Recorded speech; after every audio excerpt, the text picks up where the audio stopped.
fifth class for this week's session, for this 5 week session. Uh, I want y'all to notice how engaged and how many people were in the first class versus now, right?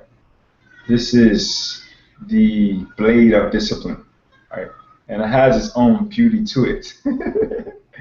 But it is just that it is difficult for people to commit, right? It's difficult for people to commit. But ultimately, all spiritual progress that is going to be sustainable comes with some degree of discipline. So um, I make sure that I design my classes in such a way that that's almost part of it without saying it, right? I don't talk about discipline that much, but it's just like from day one, like, okay, you need to do this every day.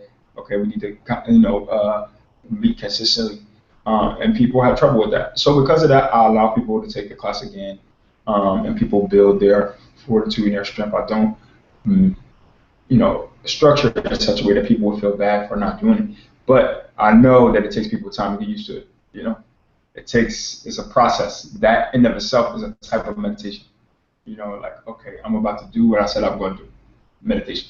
Yeah, that, right? And if you can do that, that's step one, really. Step one is not really meditation. Step one is I'm going to do what I said I was going to do. You know what I'm saying? So, um, I know there are some people who are not here but will be viewing the class. So I'm not saying that everybody is absent either, right? So I recognize that. Okay, so I want to talk to y'all today um, about what we call integration and about this particular path and a particular approach that my lineage uses to yoga and to spirituality. Um, this class is designed to discuss the third eye and the fifth chakra, but to be honest, over time this class has become more and more about the third eye. So we do a little bit of fifth chakra work, but it's mainly third eye stuff.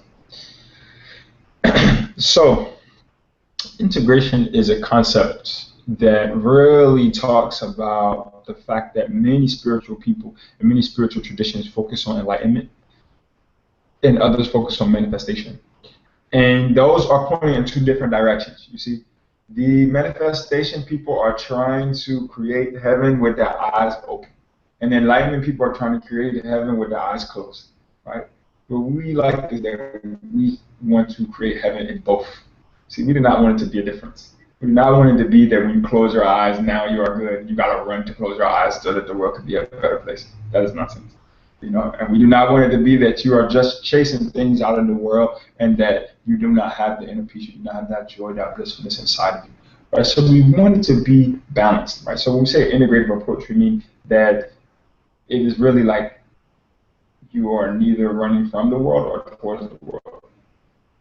Right? You are good if you are on a mountain alone. You are good if you're in a crowd in a party. It is all good. You see? So because of that, that particular path is viewed as the path of the sage, right? Path of the sage, meaning a person that is in society. That's important because, especially in the lineage I come from, like there are people who are not a part of society that just really meditate all fucking day, like 10 hours a day, 8 hours a day. You see, and that is a different path. Right? And that path comes with kind of different requirements, and it's a bit of a different discussion in terms of the type of disciplines necessary to walk it. So that is like the path of a renunciate, right? So there are a number of renunciates, but if you are going to be in society, if you are interested in still, having everyday life, having a family, and these sorts of things, then you can still be a mystical person. You can still be very intense and into it. But it just takes that you have a certain understanding of how to walk the path. So for the path of integration, what is important is that there's little to no resistance. And the reason why is because even for renunciates, there's a degree of resistance. There's resistance to the world. They are away somewhere, and there are certain things they cannot do. To be a renunciate, they have to renounce. Right? But the path, when you walk this path, there can be no resistance. So meaning the energy as it awakens, it will get to every chakra, and you have to allow it to process at every level. So in other words, it is like this energy is turning on and powering you up one step at a time, one step at a time, one step at a time, and then it will come back. It does not do it all at once, right? And it will come back and it will continue working. But just that you don't resist it. If you don't resist it, you will end up allowing yourself to become your highest, best, most true self, right? That's what the energy is going to do in the end. That's the end goal. That's what it wants, whether you want it or not. At some point you'll want it, at some and she'll be like, "Psych, I lied, I'm tired, I quit." But it does not look like this, right? So it's going to do what it does, and that's part of the beauty of this. So with that said, I would encourage you to not think about the chakras in terms of higher and lower. There is a reason why they are structured in such a way that there is vertical ascension, and there is something to that. But for the most part, at least early on, it's very important for you to think about them as just one even thing. Think about them horizontally, like you're working on the spine, you see, or you're working on what they call the central channel, right? And those of you who do energy healing sessions with me, you'll hear me talk about that, right? You got to clear the central channel, and I kind of give that greater emphasis than a discussion on any particular chakra, because it's a whole system. And if the whole system is clear, then all of the chakras inside of it automatically will have enough energy running through them to clear. So it's kind of like, the things in between the chakras and the whole pathway is what's key. So this is really what Kundalini is about. Right? When you get to like the third class, when I deal with what's called Kundalini Awakening, it's really about clearing the Sushumna channel, right? Clearing the central channel. If you clear the central channel, your life as you know it will change. You will basically be living in a different dimension of life altogether, right? It's just a different place. Because all of the different states of consciousness, you can kind of shift in between them so easily, right? You become aware, okay, I'm in a bang, I'm in third chakra, bang. Like you could just sense it. You could shift, you could use your whole, it's almost like you have access to the mixing board of your consciousness, You can plug in, tweak, turn stuff down, turn stuff up. In energy healing, we do that for other people. But you can do that for yourself. That's what's most important, right? That you can do that for yourself. Hey, can I say one thing? Sure. A lot of people don't teach that. You can do it for yourself. So that's one big thing I appreciate, that, you're not like saying, oh, this is only I can do it and you have to come to me. You actually are encouraging people to learn how to do it for themselves. Yes, definitely. And I think that's, for me, that's what's most important. I don't want I want everybody to be self-luminous. Right? Everybody to understand that they can generate their own light, and then from that, give your gifts to the world, serve humanity with your light. Because other people have different gifts than me too. You know what I'm saying? It's some stuff I can teach you, some stuff I can't teach you that you can teach me. Right? Because many of those things that come online as we purify, they come from our past lives. They come from our ancestors. And some people have different stuff, right? As it downloads, some people got different stuff. So, I'm just trying to help people understand the process of purification. And then once they take it upon themselves, they can share it with everybody. You know what I'm saying? And everybody can benefit. One of the sisters who started out, the one who actually encouraged me to start teaching online, she started out as a person who was kind of new to meditation, and due to the work she does now, she's like a psychic, and she does psychic readings. Like last time I talked to her, she did 6 readings a day. You know what I'm saying? You got a session reading from her, right? Exactly. Right. She's on point. I mean, she's psychic. Right. And that part of that comes from the clearing work, and then having the confidence to just say, I'm going to do this, right? And now she's like, okay, now I'm gonna work on channeling, now I'm gonna work on this. That's what I want to see. You see what I'm saying? And that potential is there for everybody. It's just that you have a discipline. She's a disciplined person, has a military background. You know what I'm saying? When you have that discipline, over time, it will automatically happen for everybody. It's not that she's special. It is just that we're all special, right? And you just need to put in the work and to cultivate. And we'll see it play out. Okay, so a lot of people say stuff like, what's your dominant chakra? And people do have a dominant chakra, sometimes for a period of time or just in general, which kind of gets into the discussion that's kind of like close to astrology or Orisha type discussion, what's your major energy type of thing. But one of the things with the chakra system is that people have chakra combinations, right? So it's not really just one chakra. It's just that they have like a really strong fire, water, earth combination, and that combination really makes up their personality. If you remove one of those, they're just not the same person. You see, so And you got to see that. Some people are like, I'm really earth, air, and that's it. You know, or heart, air, heart, and ether, and that's it, right? Throat chakra. And so when you see a person's combination, sometimes that will teach you, you know, what type of energy you're working with. But it's important to study your own combination and know, right? So that's something that you could do for self-study. It's not that hard to see once you've been around this for a while what type of energy people carry, to be honest with you. But always when they're finding out their own energy, it's always exciting. So that's something to reflect on. And to really look at, because people want to balance themselves. And a lot of times people say, I want to balance all of my chakras. But the truth is that if you balance all of your chakras, that might not be the most healthy operation for you. You may be a person that's a poet, and you actually need a good amount of throat chakra energy to do what you do, right? So just having your throat chakra energy just as strong as the energy in your third chakra, it just might not make sense, right? It might not make sense. So we say balance, but everybody has their own unique balance. That's what I'm trying to say, right? So it's not just like a 1-to-1 ratio when we say balance.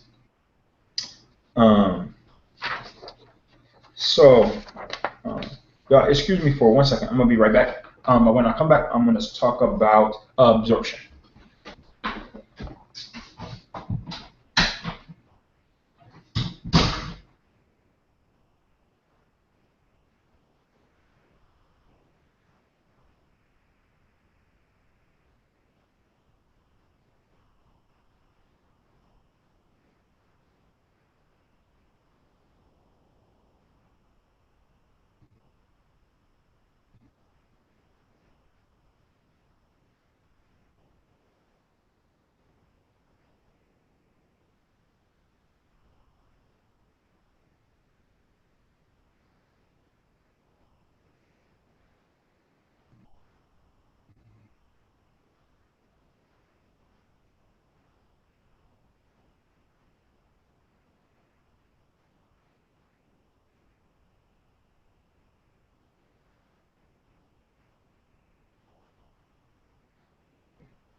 Okay, so for absorption, anybody knows a person who is well steeped in meditation knows that their moods do not vary a lot. In other words, they are very steady in terms of their consciousness. And people always wonder, how do you get to that space? How do you get to a space where you are not taken by the waves? You know, we say ride the wave, but then you find yourself like, damn it, another wave. Damn it, another wave. Damn it, another wave. How do you get to the space where you are just like, it is fine, any waves, bring them to me, please, you know? The key for this, and this is so important, is what we call one-pointed focus. One-pointed focus. This is the reason why we start with concentration exercises in class. First with eyes open, and then later with eyes closed. Right? There's a reason why we start with eyes open, then go to eyes closed, and then later we'll go to more complex things. But it is just that you can maintain your mind on one thing for a given period of time. Right? When we say just try to stare at this dot for 3 minutes, and your mind is doing all this foolishness, just stay staring at the dot. That is an exercise. What is the usefulness of that exercise? Well, the truth of the matter is that your consciousness is a type of light, right? It's a type of light. And when you bring that light and you focus it on yourself, it creates a certain degree of purification. But your mind is not used to resting in your own consciousness. It's not used to resting in such a pure energy. So it goes up and down. It's used to focusing on your emotional self. It's used to focusing on whether or not you're hungry. It's used to focusing on whether or not these thoughts are funny or whatever the case. So it goes all over the place. See? So you cannot maintain your focus for an extended period of time. Because you cannot do this, it is very difficult for you to have mental peace. Because mental peace really comes from the fact that there is little to no thoughts in the mind. And the way to do that, the way to bring little to no thoughts in the mind is to allow yourself to plug in. Each moment you can do this, to just what you're doing right now, one thought. I'm just plugged in. I'm just tuned in. You see? So always we are split. We are daydreaming while we are listening. We are coming up with a response while we are listening. We are, drifting off to sleep, whatever the case. No. But just if we do the exercise of having one point of focus all the time, you will see that your consciousness will come so sharp. That is really right? One way to be in a state of awareness, even if you are not in meditation, you're like, damn, I didn't meditate today, but I have my 1 point awareness. My focus is sharp. All right, whatever I'm doing, I am doing that, and I'm doing that alone. See, what that does is that is called alignment. That aligns all your chakras. You see, all of your bodies are there and present at that time.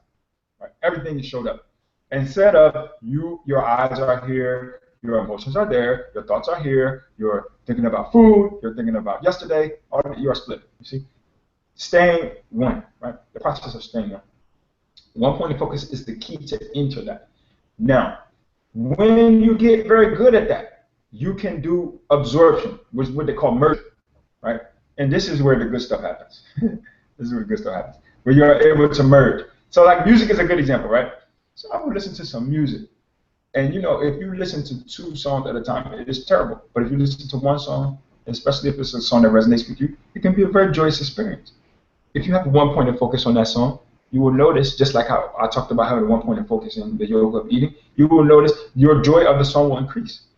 There comes a point where your 1 point of focus off and you just become one with the song. You cannot feel the boundary between you and the song. It is just waves. The waves of you and the waves of it, and there is no boundary. You see? At that point, life just changes. See? So when you allow yourself to have 1 point of focus to the point that you can absorb yourself and experience, that magic can start to happen.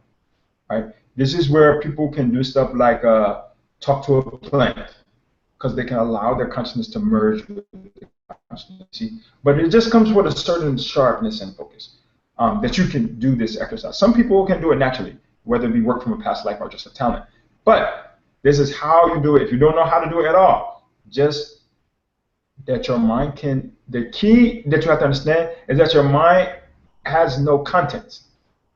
The actual real mind has no content. Everything that is in your mind comes from the outside. Because of that, whatever your mind focuses on, it assumes that content. So if I say focus on water, your mind becomes water. You see? If I say focus on Ratchet TV, your mind becomes Ratchet TV. You see? So it is important that you understand what you are focusing on. And what you focus on, your mind automatically takes that shape. It takes that form. So if we say focus on God, your mind takes that form. You see? If we say focus on the self, your mind takes that form, the form of the light of you, right?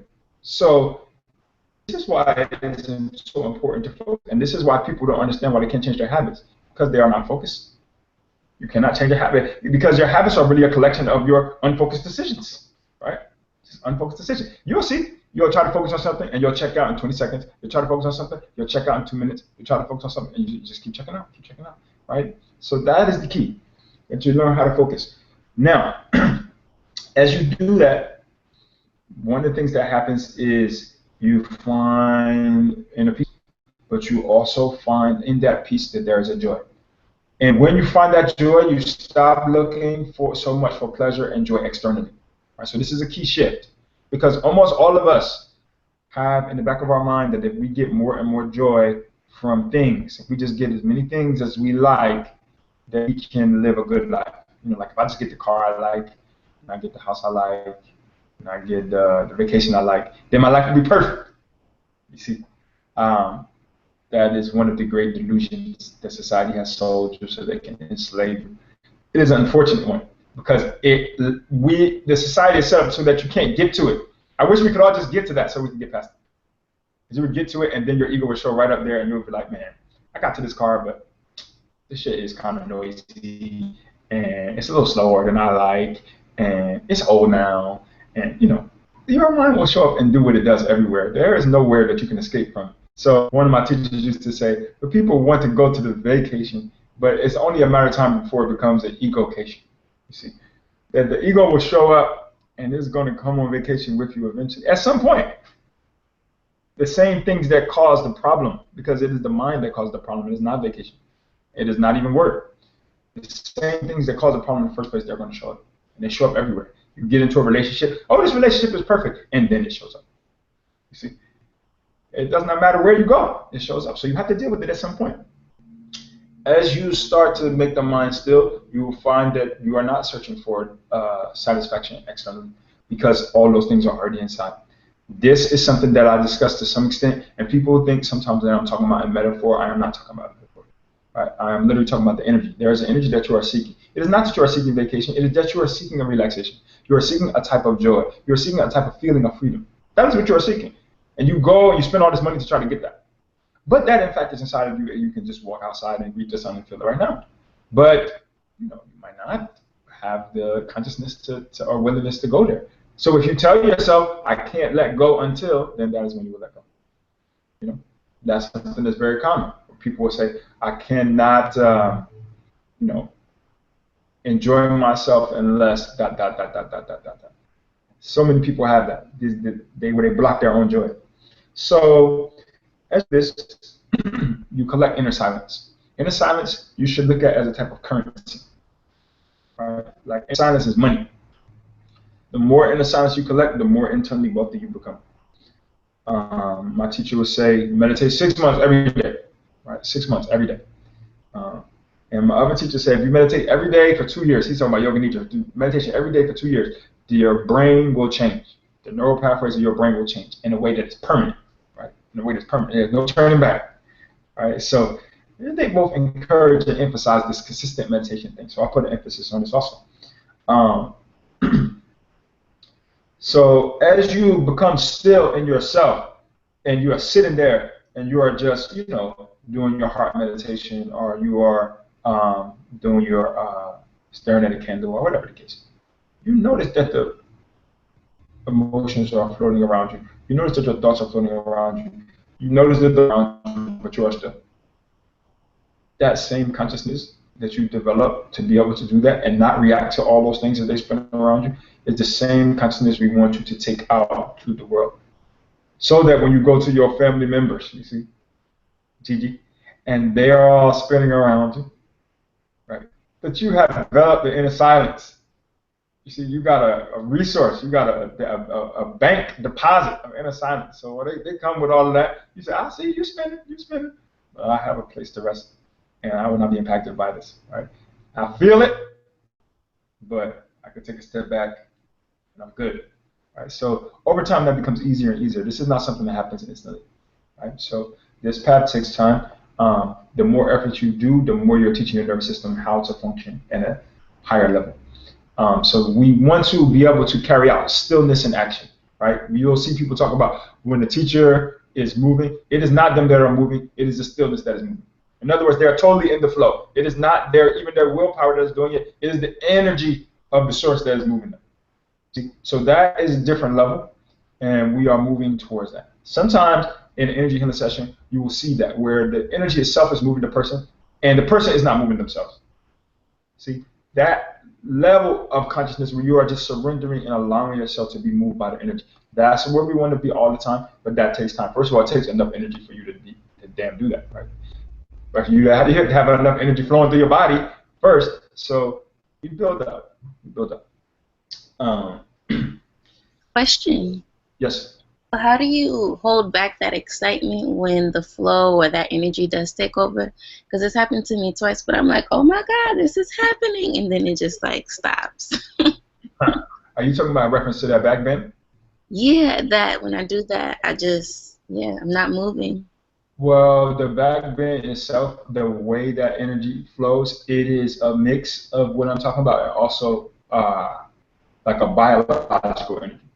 Oh, I and see. because it's a biological energy, is releasing trapped nerves that have not got a chance to release. So it's going to come in a climactic form. There's really no way to make that particular experience stable, from my experience. You can make it so that it lasts for longer and longer, but that's just based on how often you do it. Now, what that is doing, though, is that slowly but surely releasing another, the residue of that energy hangs in your energy field. Even though it comes and goes, the residue hangs. And as you keep doing it more and more and more, it's like you're dropping more and more drops of Kundalini energy into your system. And that energy will eventually start to stay. Okay. Yeah, so I feel you, like, no, I can't make that shit stay either. It comes and goes super quick, right? And then it might make you feel numb or weird, but it's about 10 seconds or so. But that flow, how you said you experienced, I think you said something about your hands moving while you were doing it. Yes. Right? So that gives you a good example of how when energy gets to be so strong, you are moving, but it is not you that is moving. right? Right. Um, Eventually, we will be able to get to that place where you are, someone asks a question and you are answering, but it's not you that's answering, right? Wow. That you allow yourself to be in the flow. So that's something that we'll talk about along the way. But that's a good question. Okay. Thank you. All right, thank you. So we want to practice silencing the mind. The silencing of the mind is important so that you can get into what's called witness consciousness, right? So witness is the third eye awareness, the pure form of third eye awareness. So many people, when they focus on the third eye, they are concerned with psychic skills, out of experiences, and all these things that are really, they are like scenery, right? Scenery for the third eye. The core, the heart and soul of the third eye is witness consciousness, right? So in other words, if you want to clear the third eye so that you can move past it to get to the crown chakra, you need to stay in witness. Right? If you want to park yourself at the third eye and just have fun, then you can go astral travel and do all these other things, lucid dreaming and all that stuff, right? But witness allows for all of the energy of all the thoughts. You are not attached to any of them. So they come, they go, all the ones that are blocking you. There are so many mental structures that create your personality, that create your ego, that create your world, and they are held down by you. If you let go of them, then suddenly the entire universe will open up to you. Right? But for that, you have to be neutral. You have to be neutral about things and things you don't like. So this is where the neutral observer of witness becomes a key. So witness is very simple. It is just that you are watching and you are not doing anything about it. You might, in your mind, a thought might come up. Oh my God, da da da. But if you just observe, you will see. Similar to riding the wave, and riding the wave, I discussed this as choiceless awareness, right? But you do not have to wait till you're riding the wave to do it. You could be a witness all the time. Right? Riding the wave is usually discussed as a concept for when there is an issue, you see. But in witness, you can just be in witness. I'm in witness all day today, right? And you can just practice the exercise. I'm just going to observe things where I normally would react. I'm not going to react. I'm not going to react by developing a mental story about it. I'm not going to react by developing some sort of sophisticated emotional protection for myself. I'm just going to witness it, right? And at that point, you are stepping into the soul level. You are stepping into the soul level, right? That is the closest point that we can actively engage in through mechanical techniques to go to the soul level. There is a point beyond that to be in the soul, but you can't do that through techniques, right?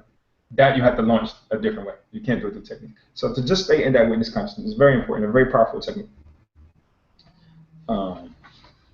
If you find that you are swaying back and forth and all throughout the world, you're trying to stay in witness and you can't, just bring it to the center of the forehead while you're looking at this foolishness in the world. Say and just keep your awareness right there. And you'll see, because it's like making the world back away from you. You'll start to experience this distance between you and the world. And from that distance, it'll be easier for you to detach yourself. You said just focus on your third eye area whenever something like that is happening? Right. If you're trying to ride the wave, or if you're trying to stay in witness, and then it's just like crazy, like, man, I just can't do this. This shit is crazy, right? Then you just want to bring your awareness to the center of the forehead and just observe while it is happening. And what you're going to see is that, by doing that, when they say chakra, they say this is called Ajna chakra, right, in yoga. That means command center. So what you're saying is when you bring your awareness there, you're like, okay, command center, I want you to bring everything back into order, right? That's like a command to bring everything into order. And so your energy field automatically starts falling into order. Even though everything is in disarray and chaos, you've made the command. Order in the court, right? So you stay focused on that for a little while, and what you'll see is that your energy will start to follow that command. So those are important things to understand. Witness, consciousness, one point of focus, absorption. Those are the key states of consciousness that you want to try to be able to obtain and sustain to get to the higher levels of energy. With that said, there is a unity that happens, right? So as you start to experience this, you will begin to see a unity in all things. People say that all energy is one energy, but you will be able to experience that directly. It will not be something that is a part of a book. It will not be something that's part of a philosophical discussion. You will begin to be able to see auras. You will begin to be able to see the interconnectedness of events, right? The hidden meaning behind events. In other words, you will be able to see, not just see, because when you are listening to a person, you are hearing their words, but you will be able to see what is underneath their words, what is on the side of their words. It's just you are just able to see insight, right, into the world. That's what we say third eye, right? It's just that you are able to see in a different way. Um, so intuition develops from that, right? Intuition develops, and you can exercise that however you want to, right? Some people exercise that in a formal way, some people exercise that informally, but it is a skill that is turned on. It's like that button is turned on now. Intuition is that USB plug is in, right? Once the third eye becomes activated, that starts to kick in. Um, okay, so you also develop a reverence for life, and you are able to get messages from the source. Right? You're able to get messages. Where you can close your eyes and get a vision, close your eyes and get some verbal confirmation from ancestor, spirit guide, or any of these things. Right? So all of that stuff is useful. So the third eye is a very powerful tool. I want to shift to ask y'all some questions now. And let me focus on Gigi because I feel like I asked, and Janelle, because I asked these questions, I think, at this retreat. So Sophia and Omi have possibly answered these before. I'm not sure. So I want to ask y'all, what are 3 things you are most attached to? So you take a moment and think about it. Maybe take like a minute or 2. I'll be right back. And then let me know 3 things you are most attached to.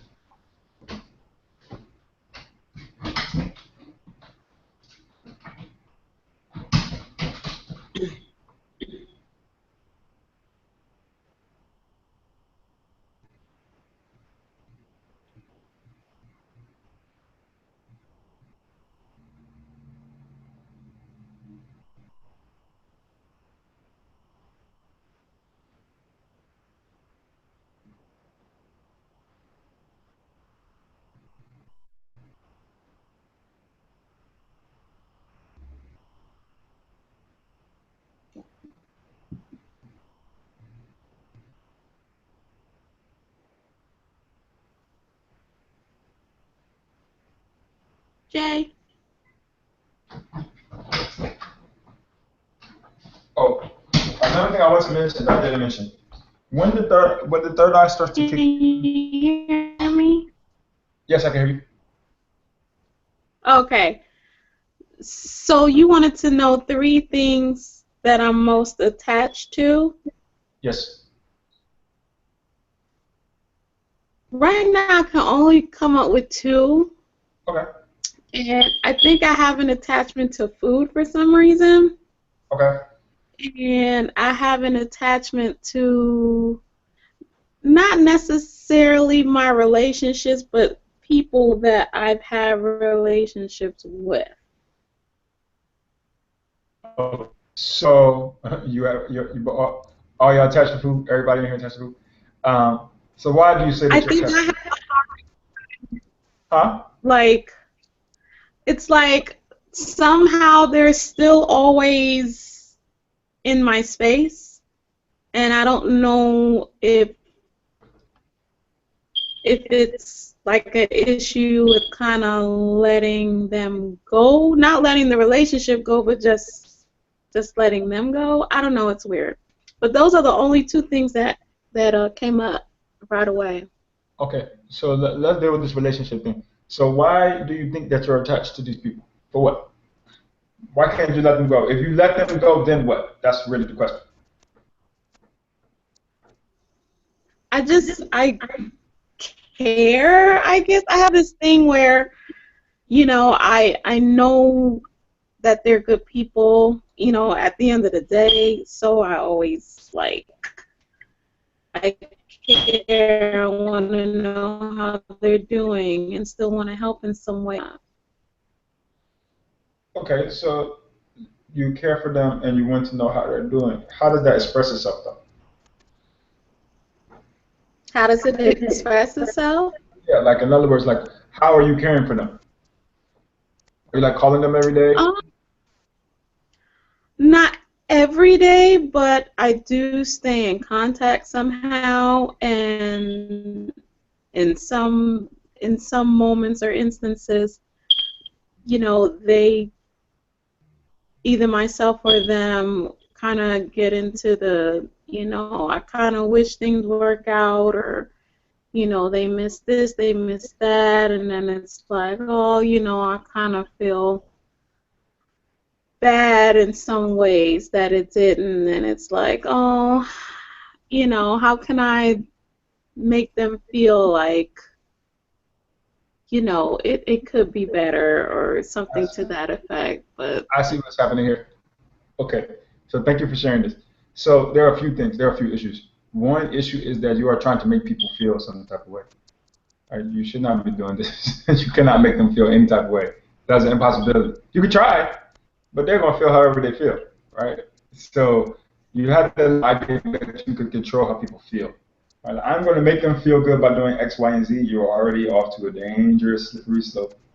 For one is, suppose this is a mythology, but suppose they feed it. Like, yes, when you call me, it makes me feel good. Now you're like, damn, I can't not call them. Now I gotta make them feel good. See, and that's nonsense. They can feel good on their own, but they're gonna depend on you. Now y'all both building this, dependency that actually is not necessarily either one of you very good, right? Because y'all let go of the relationship for a particular reason. If y'all have not resolved that reason, then you're actually just kind of falling back into that. You're falling back into that blockage. And people do this all the time. We're going to get better. Like, we forgot why we broke up. And then just do it again. And then do it again. And like, damn, I remember now why the hell I broke up with you. I can't stand you. And they're in this loop, you see. So that's something that's very common. I would say, because you have these old relationships, it is nothing wrong with staying connected to these people. But I saw when you were talking, there was this very kind of bordery thing that was happening. It was kind of like, I am reliving my old emotions, really. And that it is not so much that you're attached to that person, but you're attached to the way that you think about that person. Right? The way that you think about relationship is what you are attached to. And that is not necessarily something that's going to bring you peace. It's not necessarily something that's going to bring you joy. It's just something that's in your comfort zone. So it's like, instead of creating a new relationship, instead of just loving life itself, instead of just, letting go of all relationships, whatever, I'm just going to go back, double back, and I'm going to turn around, make a U-turn, and I'm going to drive by my old house I used to live at. I'm going to park and look at how great the windows used to be and all this, which there's nothing wrong with it, but just don't get stuck there, right? Because nothing new is going to come of it, right? And if it is something new that's going to come of it, you don't have to do anything. It will happen automatically. Right? You don't have to initiate it, right? If you have moved to a new place and that person has moved to a new place and you'll have a new opening for a relationship, you don't have to be attached to it. It will grow organically. The same way your initial relationship started. You didn't have to do anything. You just, y'all came into each other's spaces and you just resonated, right? Just like that. So I will say that the reason why we covered this attachment piece is because all attachments ultimately lead to suffering. You see, ultimately, right?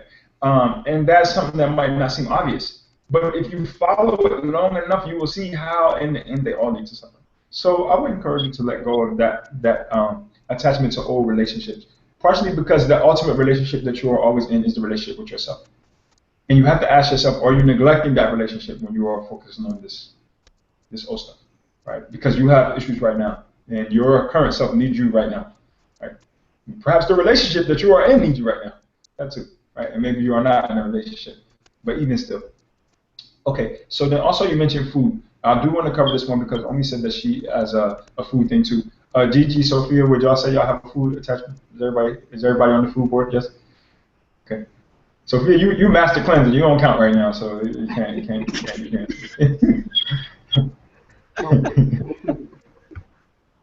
What'd you say? I said no food.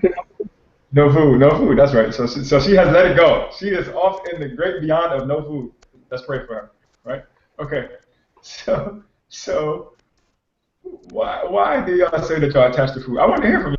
Why? What is food going to do for you? You done ate it so many times, right? I watch my baby. My baby is like, if she does not get fed, she just goes crazy, She will just be like, ah! Like, the whole face, and then like you would give her a bottle, and then she'll just smile like 5 seconds later. You're like, how did you do this so quickly, But it is very, very rudimentary. It's like we come pre-designed, in such a way that we're very emotionally bonded to food, very, very emotional. especially the breastfeeding process and all that stuff, right? It binds you emotionally. But y'all are adults now, so. Mm-mm. You can Go still ahead. I enjoy mean, take it to food. the kettle. For me, it's just I don't know. I just love food. They always say you either eat to live or you live to eat. And I was trying to do this whole just eat to live thing. And then when I went on that trip earlier in June and we just ate great food for 2 weeks, I came back like I want it all. But like I was disciplined for about a good 8 months. So I think I just need to get back in it. Maybe I need to do a cleanse like Miss Sophia so I can get my life. But food is just delicious and it makes me happy. So see, that second part is the issue. Oh, it makes me happy. That's right. That's the issue. Right. Right. Because it does not make you happy. Nope. Watch this. If you had the food one day and then you did not have it the next day, would you be happy? Yes, I will still be happy. Then it does not make you happy. Okay, dang. It contributes. You know what I'm saying? Yes, I It is just, understand. I do. it is just a pleasure, right? But it does not make you happy, right? In other words, you can be happy and then you're like, well, ooh, I got a mango too. You see? Yeah, But if you are unhappy because you don't have the mango, then that's a whole nother planet, right? right. Right. So if you're just happy in general, but then food adds a little cherry on top, that's fine. Okay, But absolutely. It just makes life better. I'm happy. right. That's fine. That's not a problem. The problem becomes when you're like, okay, I want this and I can't get it, or I want this so much that I can't stop eating it, even though I said I was going to. Okay. Right. When it is like out of your control, right? Where the shadow is operating, even though you said, damn it, stop eating this, or damn it, I'm going to be good. I'm going to abstain from this for a little while, and then you find yourself, gorging in it, and you're like, what am I doing? Right? That's the attachment. So that process is a process that's going to bring about suffering. Not just enjoying food. Anytime you're in the moment, just like when we talked about the yoga of eating, you should enjoy it. Right? I definitely encourage enjoying it. I don't encourage like just eating some stale ass food. So let me say this to you, Omi. This is funny because we haven't even talked about this yet. But you mentioned going to see Greek in the message. When you go there, you will experience a detachment from food because they food do not be flavored like that. So you, yeah, you're gonna get a different vibe. See, that's the renunciate type vibe. You're gonna get a different vibe for how attached you are to salt and sugar and all that shit. You're gonna be like, wait. Black people in there sticking hot sauce and shit. Like, no, I can't do it. It's hilarious. We'll talk about that at a different time. But yeah, so it does something to you though, right? The goodness of food, and there's nothing wrong with it. It's just that we have to be able to let go, if we need to. And a lot of times people have a particular flavor that they're attached to. It's like salt or sugar, or I think Sophia bought sour maybe one time, something like this. You were asking me about this. Okay. So anybody else, Gigi, you want to talk about this food thing? The food thing. Now that wasn't part of the 3 things that I'm attached to, but food is just one of them. Like it is an attachment. It's not my top ones that I'm like going crazy for, but food. Sweet baby barbecue sauce. Everybody said that, but I feel like Omi. Not that it makes me happy, but it contributes to it. Like, oh, I'm having a good day, and then I'll get something really salty, and it just took my day to the next level. Like, I crave a lot of salty things. Yeah, that's my thing. Mm-hmm. Okay. So, I can see the attachment I have to food, or like sometimes, like I'm an emotional eater, or sometimes if I'm bored, I'll eat. Like I need the sensation of maybe a crunch or something like that. Mm-hmm. So that's attachment. That's attachment, eating when you're bored. Also, here's the thing too, and this is the ironic thing about prana. And when you get to the joy and the bliss states, right? We'll talk about that a little bit more in the later classes. Food, even though it will add, it also subtracts from your energy level, right? So even though it's almost like you're spending some of your joy, right? Every time you eat sugar and salt and all those things, it's like if you are laying in a bliss cloud of perfect energy, and you always start to get to that point as you continue on. You're just like, oh my God, I'm in heaven. And then you fuck around and you eat like a lot of salt. You're going to enjoy that salt, but your joy level is going to go down, right? From 100% to maybe 70%. Cut. even though you enjoyed that meal, it also cuts some of the access to your life force, right? And you will notice that. So that's why when y'all say that it's making me happy, I'm like, shit, no, it's not. But it's actually just you spending, you know, it's like a shopping spree, you know, and you get a rush for a moment, but after that, you will notice there's almost always a level of crash, right? Yeah. Last weekend, I said I had a little get together, and I had grilled chicken and all the sides that you know you have at a barbecue. And I suffered for like days after, like 5 days, my body, I couldn't focus. So I definitely see it, and I was like, I can't overindulge. And I didn't even think I was wilding out like that. You know, I just had a little bit of everything, but it really. So I can't do that anymore. Yeah, that's great though, right? That's great. So definitely just that you allow spirit to teach you by observing your body and then noticing how it's like, oh, okay, so when we do this, no, that's way too much, right? And it will let you know if you pay attention, like, damn, I get super cranky after this. Like, what the fuck, you know? Okay, I got to let that go. Yeah. Okay, so you had your things though. I want you to get a chance to go through it. Okay, so 3 things that I said I'm attached to: my career, my mom, and I guess my image, which would be my ego. Let's deal with this image. What does that mean?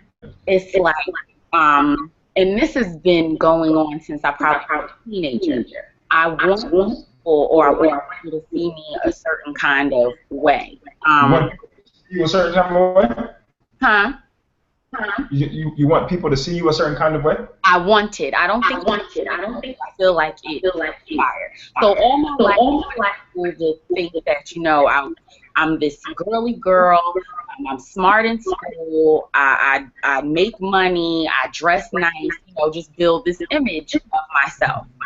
And in a way, as I've gotten older, it backfired on me because I feel like some people think that I'm, you know, bougie and that I'm not approachable or that I'm not nice because, you know, usually when you have a woman who's all packaged together, they tend to think that maybe self-absorbed or she's unapproachable and things like that. So I feel like that's where, you know, all these years I built that up and now people don't know who I am truly. So so I do kind of still have an attachment to that. Like I want people to, you know, think that I have it together. But I also want people to know the true me as well, that, you know, I mess up and I am relatable. So this is almost exactly the same thing as Janelle. Like you're trying to control how people think. How they think about me. Yeah, why are you trying to control how they think? I don't. What does it do for you if you control? Like if everybody at the same time all now just thought, oh, Gigi is like, what would it do for you? You see what I'm saying? Like if you just control, like you Professor X on some X-Men shit, you can control everybody's mind and make them think what you want them to think. What would it make a difference? I feel like if people think a certain kind of way, then, you know, you get accolades and stuff.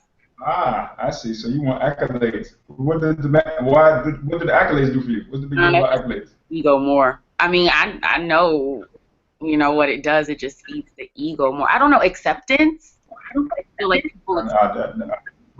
Right, we're almost getting to it, right? Because if you feel like you need accolades from someone else, that's very important. Mm-hmm. Right. Because that's almost like you need some reason to celebrate yourself outside of yourself. Right. Sometimes I do. Sometimes I can give myself a pat on the back, you know, about something. But sometimes I don't get such external places shift.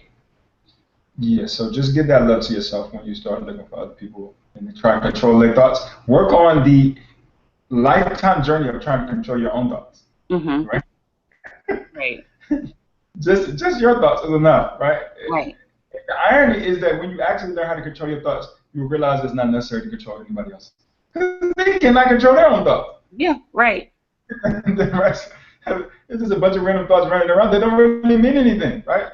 But if you get attached to them, it's like it's almost like trying to control the weather or something, right? And you're like, I need the weather to be this way, otherwise I'm going to feel bad about myself. It's like, well, shit, good luck. Right. Because the weather going to do what it does. Yeah. Right? You can't control the weather. It's not like that. It doesn't work like that, right? So, you know, I would just say to to really, and I think we talked about some of this on the phone, if I'm not mistaken, that we got a little bit into this. But it sounds like a self-love issue, and this is why we started to get into this assignment, I think. Absolutely. It all started because I had the question like, okay, so what is self-love? You know, I think I had the definition all jacked up. Yeah.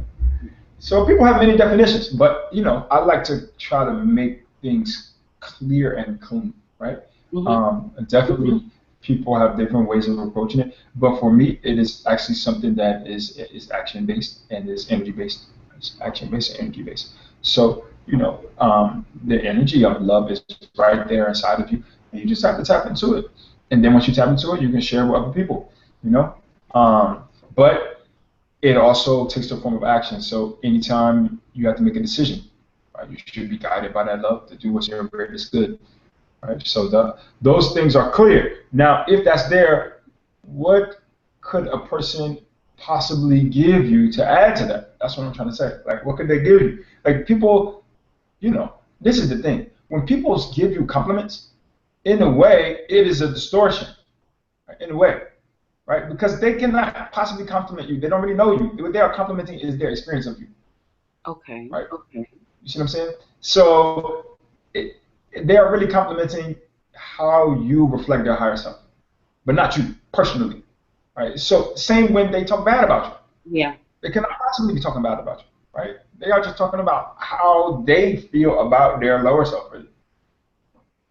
See what I'm saying? So because of that, in many traditions, they say to actually, when a person compliments you, to not take it as a compliment, but to just be neutral about it.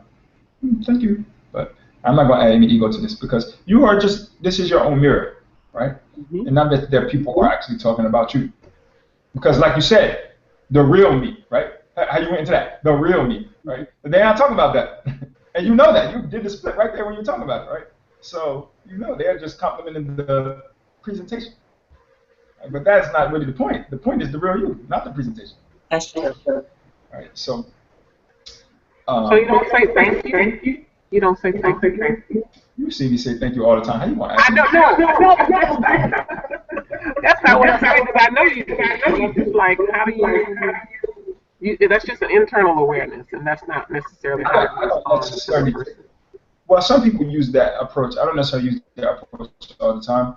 I think there's something to it if you find yourself getting attached to people's compliments, right? If you find yourself getting attached to the sweetness of conversation and you start to alter your behavior so that you can make people talk to you a certain way, right? I don't necessarily do that. I just flow the way I flow, and people just say whatever they say. You know what I'm saying? It just is what it is. I enjoy it for the moment, put it down. I don't be like, all right, let me figure out how to make another person say this again, It's mainly an attachment issue. If you're not attached to it, then you can take all the compliments you want. It doesn't matter, right? That's how I feel about it. But it's hard. People tend to get attached. When things are good, you want it to keep happening. Like, damn, ain't nobody getting a compliment this week. Let me switch up my hair or some shit, You're not going right. You're like, all right, I'm gonna get these compliments. I'm walking outside and or whatever it is. Yeah, my thing is like Facebook likes or something. That's right. I'm gonna get Facebook loves. There's not enough to get likes. I need 10 loves, 90 likes. I need 30 shares, and then I know I'm doing something. Then I know the world loves me. You see, that is just nonsense. Just make your post. See what happens. Yeah. Let's see what happens. So it's just that people get attached. Pleasure. Always. It's always pulling us in at some level. Okay, the last thing before we I actually kind of went a little longer than I should have in this part, but communication. On a scale of 1 to 10, how trustworthy do you see yourself? So I asked y'all this, but on the scale of 1 to 10, 1 being the least trustworthy and 10 being the most trustworthy, how do you see yourself on a scale of 1 to 10? And again, this is really for Gigi and Janelle because I asked this question also at this retreat. Can you repeat it one more time? Yes, on a scale of 1 to 10, how trustworthy do you see yourself? And then if there are situations where you are likely to be less truthful, what are those situations and why? All right, so as 10 being the most truthful, you're telling the truth 100% of the time. and one being you just lie every day for fun? I think I am at a 9. Okay. You know, I like if somebody came to me and they wanted to trust me with their secrets or hold their money or whatever, I wouldn't cheat them or anything like that. But that 1% is sometimes I do lie, and I lie to protect other people's feelings, or I lie because like I'm thinking about work situations. And if my boss asks me if I'm doing all right or something about a project and I have to lie to him, then that's not a problem for me to lie to him. I just feel like that's part of the corporate world. You got to lie sometimes. So that's probably like where that 1 point comes. I got you. So the second part I want to separate from the first part because those are actually two different issues to some extent. Lying to protect other people's feelings is not good. Now, in the corporate environment, if you have to lie to keep your job, that's a different discussion. That also probably means that you should not be in that job. But the first point, which is you cannot protect other people's feelings by lying. See, again, it's all about trying to control people's thoughts. It's the same thing. I want to control how people feel. I don't want them to feel bad. Why don't you want them to feel bad? I have a perfect example. I have a friend, and I've been wanting to talk to her about her hygiene. And I have been, yeah, and this has been going on for a year, and I don't know how to approach this situation. So today we're going to approach this situation this week. Let's go. How? Come on, let's get it. So I know I don't want her to feel bad because I'm sure other people, like, what is she going to do about it? What if it's a medical condition and she can't do anything about it? You right now you are swimming in just excuse. You are swimming in excuse. Let me tell you something. If a person has bad hygiene, other people are going to feel bad, right? That's a fact, right? That's a fact. Now, you don't care about how they feel. You really only care about how you feel. This is what I want you to see. You don't want her to feel bad because you don't want to feel bad. That's funny. I'll admit to that. Okay. You don't want to feel bad. That's one part. And then also, you don't want to feel bad about making her feel bad. Both of those. So it's really all about you. It has nothing to do with her whatsoever. Because if out of love you would tell her, look, you stink, and you gotta love you. Absolutely.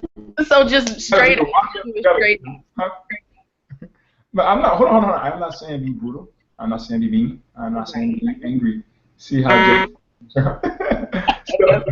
I'm saying out of love. If you just say, listen, and you can do it with. I like to use the elements as a description. Like you can do it in a watery way. You can do it in an airy way. Like an airy way is like you just write her a letter. You see what I'm saying?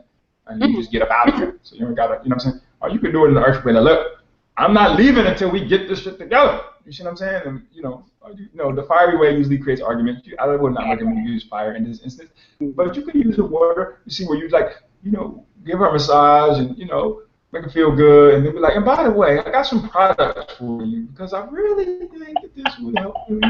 Okay, that makes sense. Whatever would make her be the most receptive. You see, but I'm saying.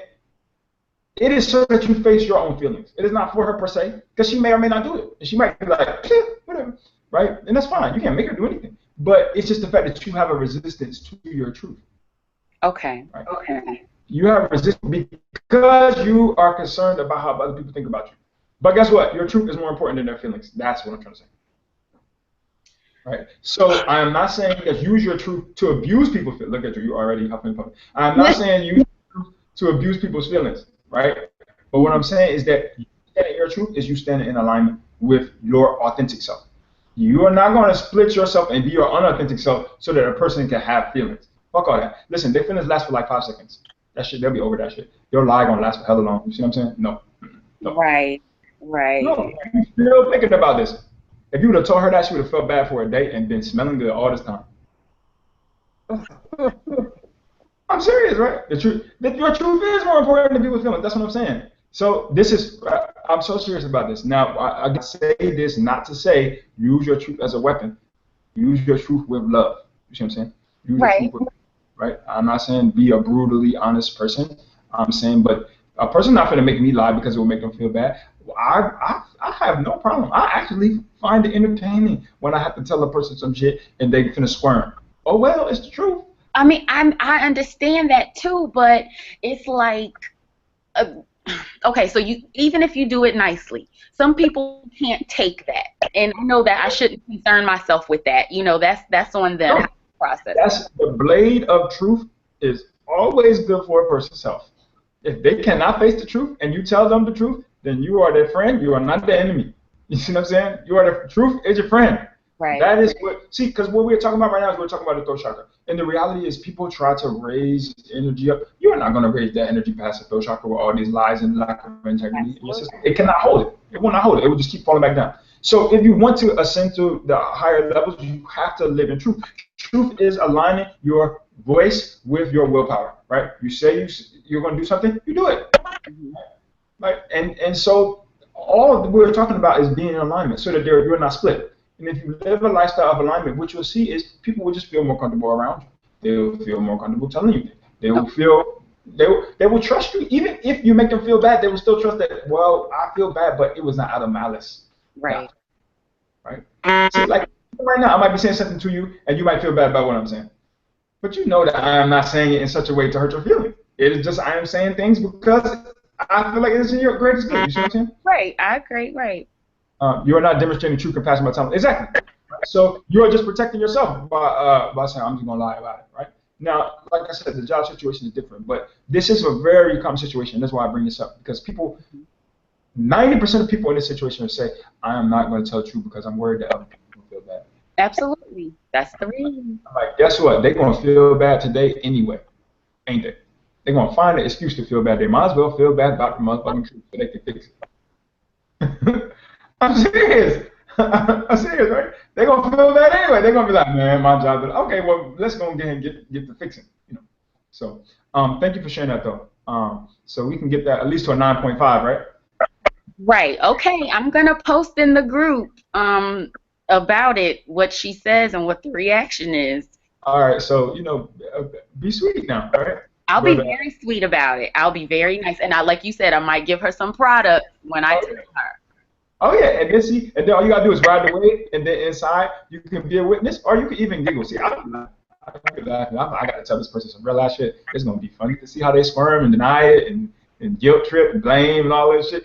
I'm not playing that. That shadow is not gonna run from this truth. You're gonna get this truth. You know what I'm saying? So yeah, so that's just a lifestyle. Right? I've committed myself to saying I'm not gonna lie for people. So whatever spirit has to deliver to me for the fact that I told the truth, that is the karma that I'm supposed to get. Let's get it. Right? I'm totally fine with it. Right? So if I have to tell the truth to a person and it makes them feel bad and they don't like me, well shit, you don't like the truth. So holla. I don't want to be friends with you. You don't like the truth. See what I'm saying? So okay. So Janelle, where you at? 1 to 10.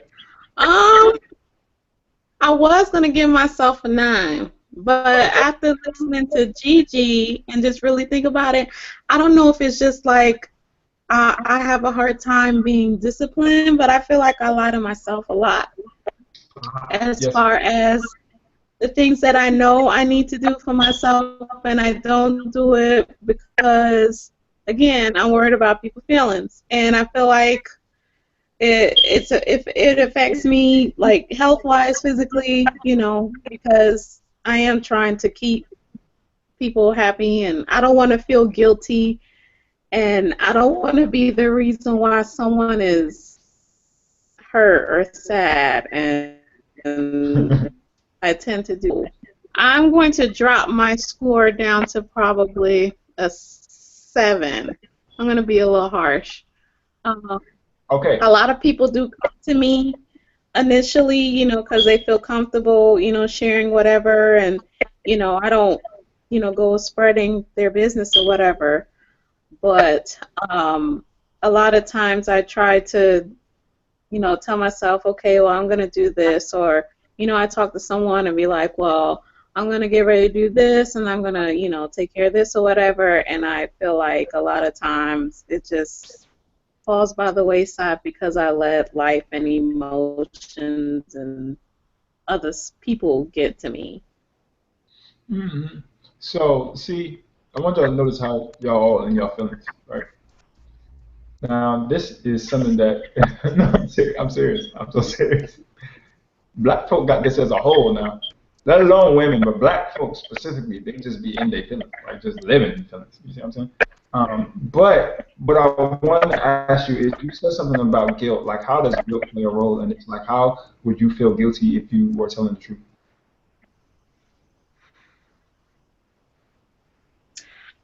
I guess mainly because, like I said, if I see someone that's that's hurt or their feelings are hurt, like I really feel bad. Like I physically feel horrible.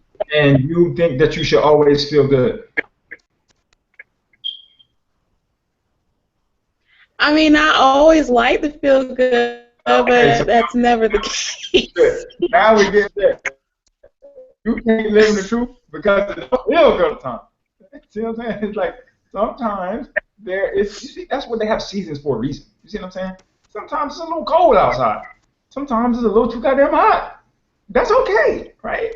You gotta ride all the waves. Like the universe is not. This is what we mean by no resistance to the growth process, right? The universe is going to put you in situations where, okay, well, you want to tell the truth. Well, let's make it so you got to tell the truth, and afterwards it feel cold as hell. You gotta be at peace with that, right? Sometimes it might feel breezy, beautiful, vacation-like. Now I told the truth, and now the whole world is great. That's fine. Either way, you cannot be attached to the results. The truth is the truth. Right? The truth is the truth. So you are not causing anyone to feel bad. That's what I want to get out there. You not cause people to feel any type of way. Say the most fucked up shit, and they'll be like, man, I know you just shut up. You know what I'm saying? And you be like, wait, I was trying to tell you the truth. And be like, I ain't, shut up. You see what I'm saying? You think you can make them feel some type of way. It's not true. You actually can't make them feel any type of way. They can process it, and however they choose to feel is how they choose to feel. Right, so you're trying to protect yourself from how you will feel. You're projecting, and there's a little voice in your head that's like, they're gonna feel bad, and it's gonna hurt your feelings when they feel bad because you did this and you're mean. It's all just projection. It's all, and you'll keep yourself in a nice little mental pattern, in a nice little mental box. And really, what the people around you need your love. They need your truth to help them to grow, but it's not there for them. It's not there. It's not there. Right? And so, that's why, Sophia, Tiffany Janae, she loves this atmosphere. She likes to tell people the truth, right? There's certain people that get off on the tough love part, you see? Yeah. Where they're like, I'm going to tell you, damn it, you need to get up and get some money. You're broke as hell. You see what I'm saying? Like, what the hell wrong with you? And so that sometimes is what people need to hear. And sometimes they need to hear it in that way. Right? So it just depends. I would just say, feel free to tell the truth and let the feelings fall where they may. Right? You'll see that people are able to feel feelings and still come back from them. It's not their life won't end. Trust me. Bad feelings never kill nobody. Nope.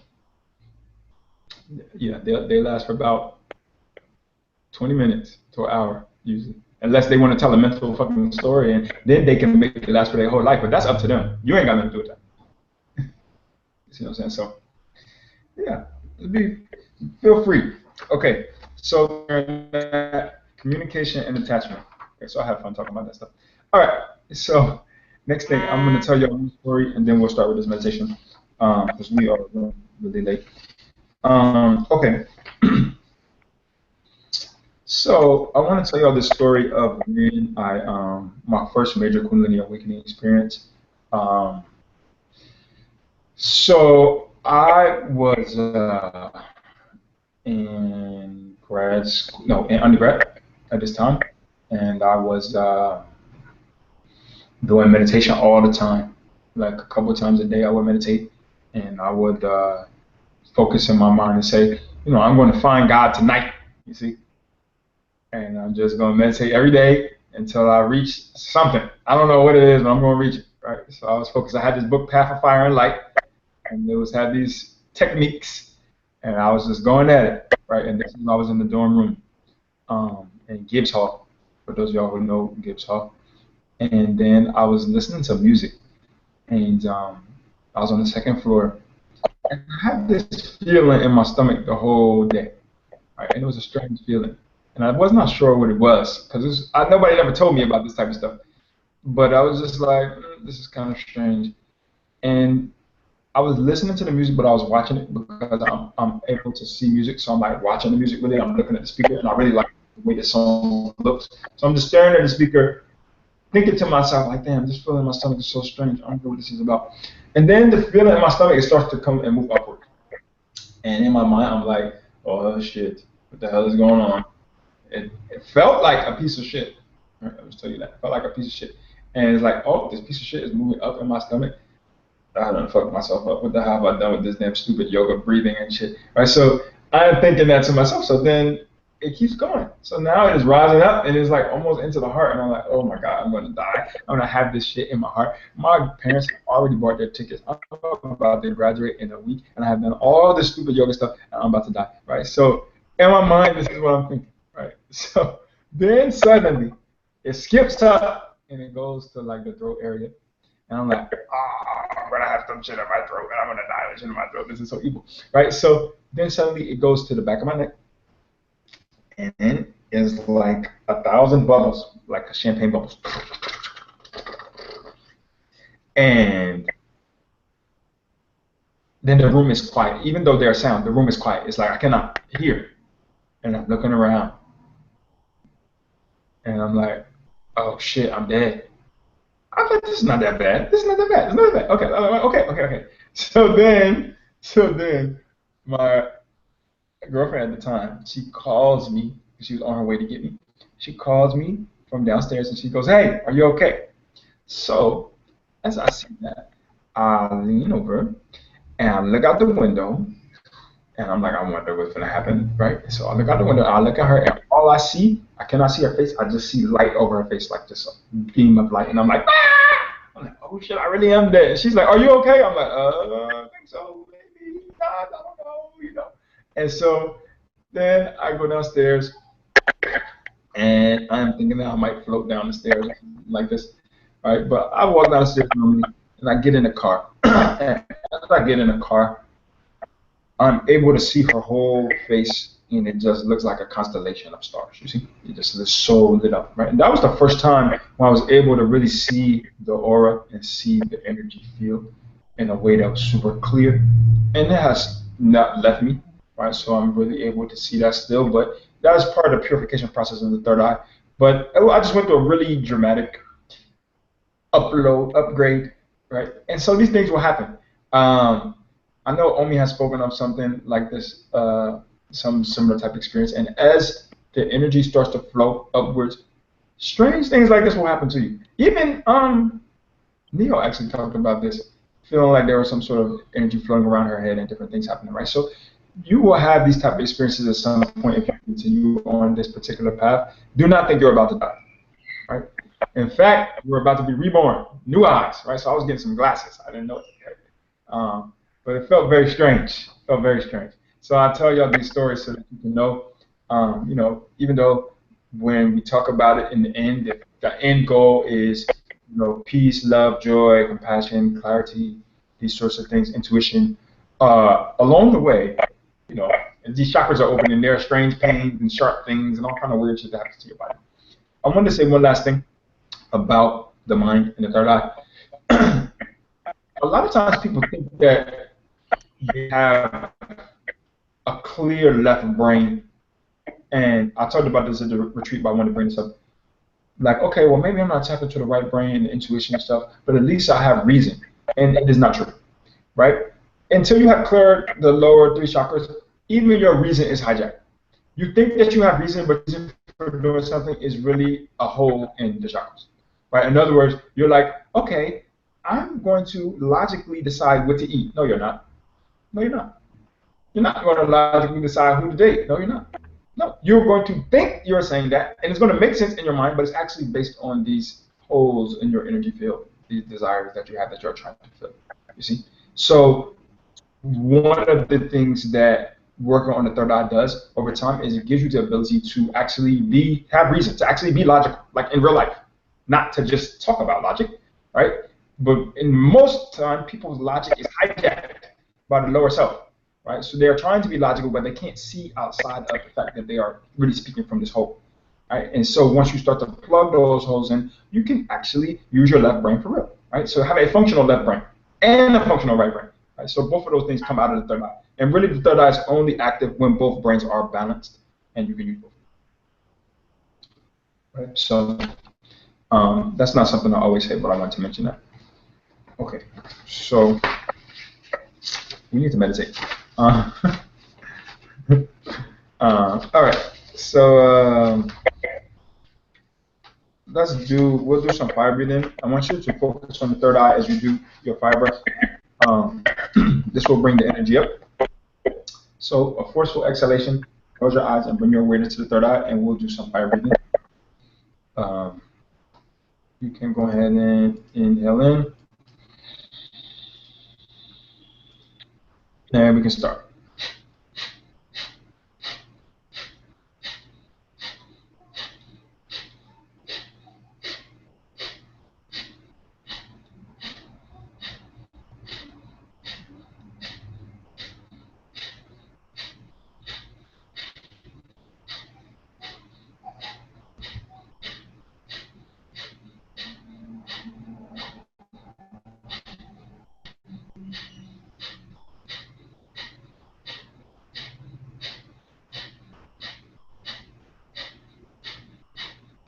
Inhale in.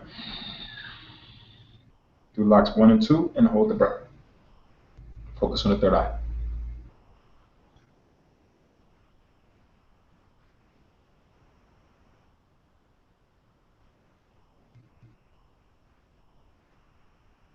And release. I'm going to do one more round. Inhale in. Bring the focus to the third eye.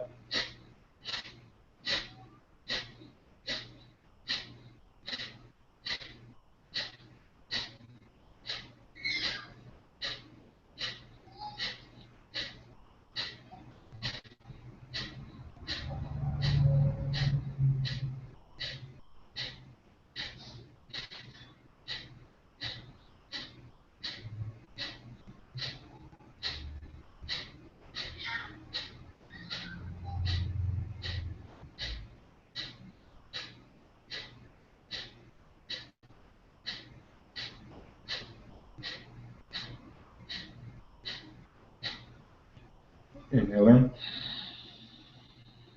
Do locks 1 and 2. Hold the breath. Focus on the third eye.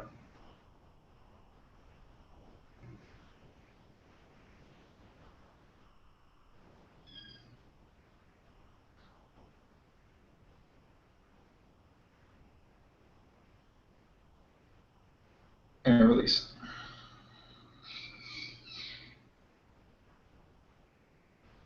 Now I want you to start to do a neck roll. Inhale in and start to roll the neck. And exhale out on your way down. Inhale in on your way up. Exhale out on your way down. And on the way up. Out on the way down. In. Out on the way down. And switch sides, go the opposite way. Inhale in. Out, down. In. And out. In. Out. In. Out. Now take your chin and bring it as far down as you can bring it. And hold it there.